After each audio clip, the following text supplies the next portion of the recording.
Hindsight is 2020. 2020 meaning perfect vision. And the term hindsight means looking back. The term itself, hindsight is 2020, means we look back on our lives with perfect vision, but we see very dimly when we look into the future. When we go through everything from just bad days to actual trauma, most of the time we can't see around us at all. We only see pain, suffering, hopelessness. So imagine Joseph's ordeal in the pit, having been so mistreated by his brothers. Little did he know that being sold to the Ishmaelites and taken to Egypt would afford him one day an opportunity to save his entire family. The move to Egypt eventually would lead to a position of power and wealth and influence. Whatever you may be going through could be a catalyst for something better that you could never even imagine on your own. 2019 was a bad year for my younger brother. An avid runner, he was bitten by a stranger's dog when he was out for a morning run. 6 large puncture wounds in his thigh, and needless to say, it was a large dog with big teeth. My brother's 6'3". He had to seek professional medical attention, everything from wound care to inoculations. And at the same time that year, he had been in a 10-year journey to get through the Florida ordination process with United Methodist Church. He interviewed in January of 19, which was his first year of eligibility. The process had changed by then, and he worked as hard as he could on the paperwork and in the interview, but he was still told by the board, not at this time. Not at this time, no. You will not be ordained in 2019. It's devastating. After all that hard work, and he was devastated. There were, of course, other upsetting events for him personally in 2019, as well as a shared grief with his faith community. It was one of those years that you gladly put to bed on December 31st and then look toward the future. It can't get any worse, right? We all know 2020. Well, because of these events, we as a family started to think of 2019 as a bad year for Jad. That's my brother's name. But consider taking the bad stuff away. Joseph stays with his father, continues to be loved and adored by him until eventually the famine comes and they all die. So much for the 12 tribes of Israel. Likewise, take the bad stuff away, and my brother, well, maybe he still gets bit by a dog because he learned a good lesson. When the dog bit him, he stayed, he stopped running, and the couple who was walking the dog's owners, were devastated too. They were filled with compassion for my brother with his bleeding leg. And while he waited for my sister-in-law to pick him up and take him to the urgent care center, he talked to the couple, and they remained with him until she arrived. Eventually, before he hopped in the car, he was petting the dog.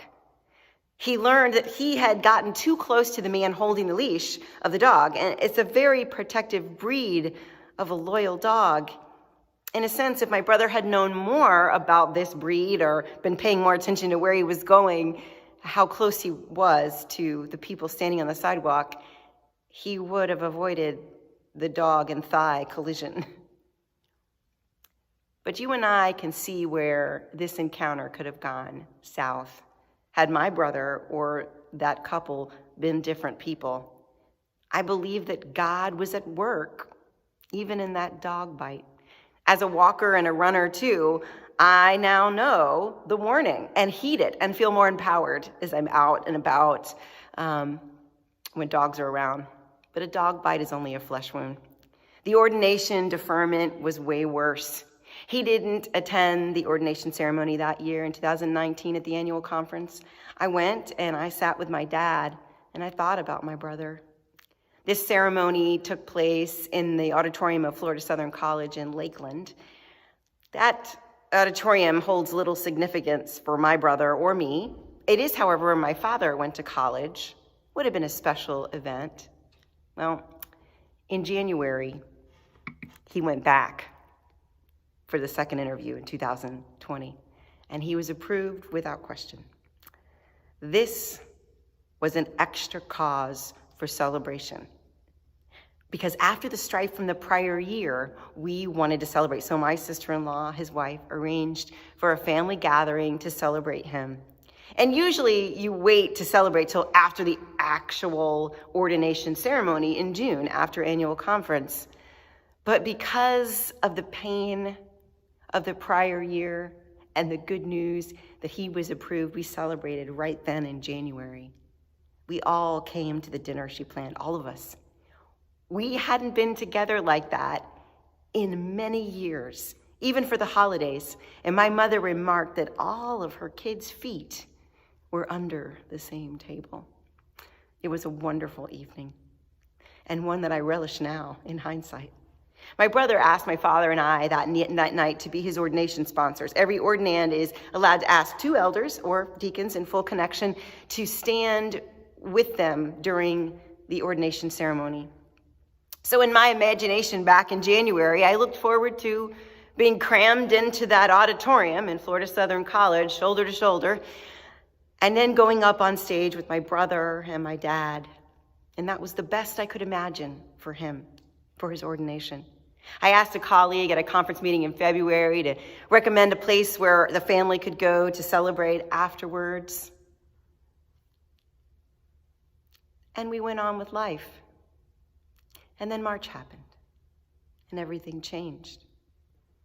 No party after the ordination, then no ordination ceremony, no annual conference event. The venue changed a few times, and then it's all canceled, punted into September.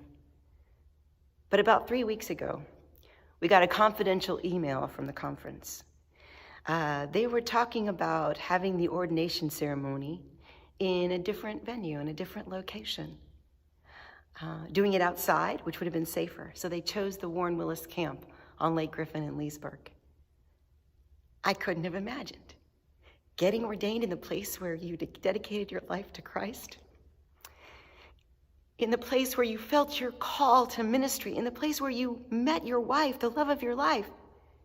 Truly holy ground, a place to be ordained. It is certainly holy ground to him. It's holy ground to me, and I feel privileged just to be a part of the ceremony that will happen in September in that sacred space. I couldn't have imagined. Do you see how much better sometimes the alternative plan is than our plan A? Thank you, deferment. Thank you, coronavirus pandemic. What joys and treasures you have given us. You see, when our plans don't work out, God's plans bless us more than we could ever imagine. Today we read the passage about Joseph being sold into slavery by his brothers. And the part of this story I am talking about now isn't even in this passage. It's in chapter 54, 4-7. Then Joseph said to his brothers, "Come close to me." And when they had done so, he said, "I am your brother Joseph, the one you sold into Egypt. And now do not be distressed and do not be angry with yourselves for selling me here, because it was to save lives that God sent me ahead of you. For 2 years now, there has been a famine in the land, and for the next 5 years, there will be no plowing and no reaping. But God sent me ahead of you to preserve for you a remnant on earth and to save your lives by a great deliverance." Chapter 45 is the hindsight.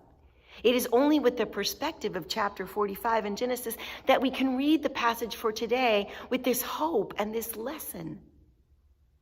But Genesis 54 is not where we are in our world today. No, we're in 37, left in the pit by our brothers, sold for 20 pieces of silver, and not knowing where we will go or if we will live or die. This is what's happening to us. We don't have a chapter 45 to reference to gain perspective on our current situation. We have only the lessons of other stories to apply to our own.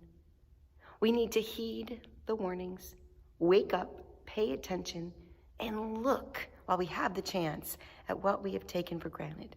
And by taken for granted, I don't mean not appreciating the things that we have while we have them. By taken for granted, I mean just going along with everything that has always been because we've always done it that way. I mean, we always have, and that's why we do it. I mean, it's just about what we do, not questioning it. We have been given an opportunity to re-examine everything, how we live, what our day looks like, what we spend our money on, how we talk to each other, how we treat our neighbors, how we stay in touch with family and friends and loved ones, even though far apart. What our motivation is for our behavior day to day. Take church attendance, for example.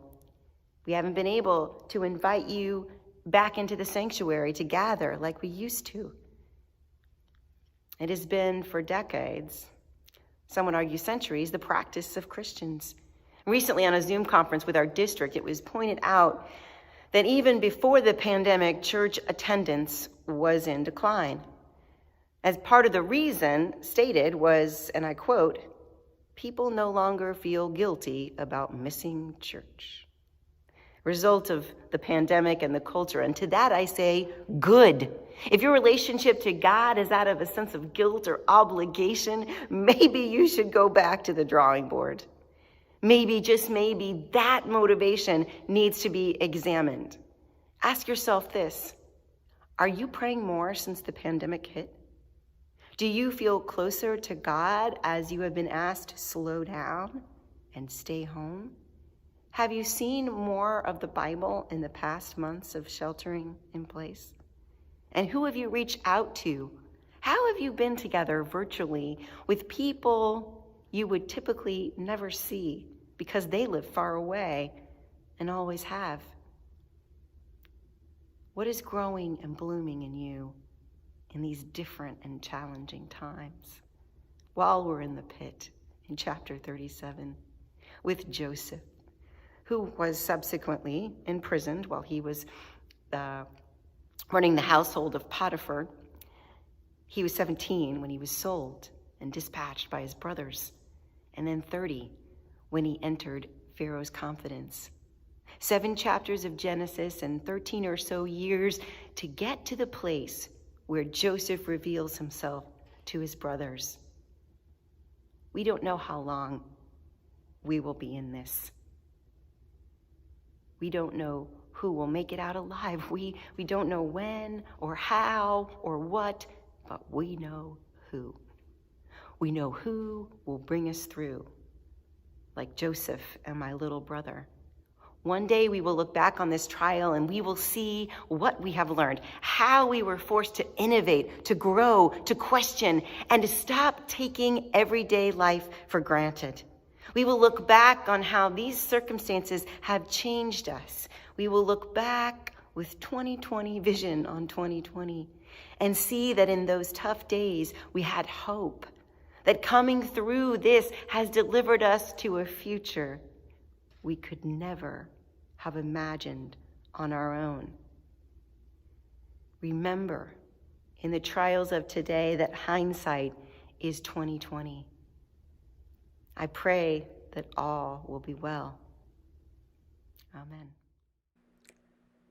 It's almost comical that this sermon was entitled Hindsight is 2020. So we are almost to the anniversary of me preaching this sermon. And as a follow-up, I wanted to share with you some photos from the ordination day at the Warren Willis camp. This is my family, my brother, of course, the tall one in the stole, the newly ordained John Arthur Denmark. We call him Jad. And I will be on vacation with him and his wife, Shelley, and their kids. And I just wanted to share this holy ground, this space, and this family time with you.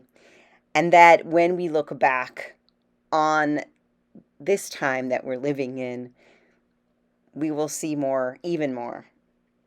God bless you.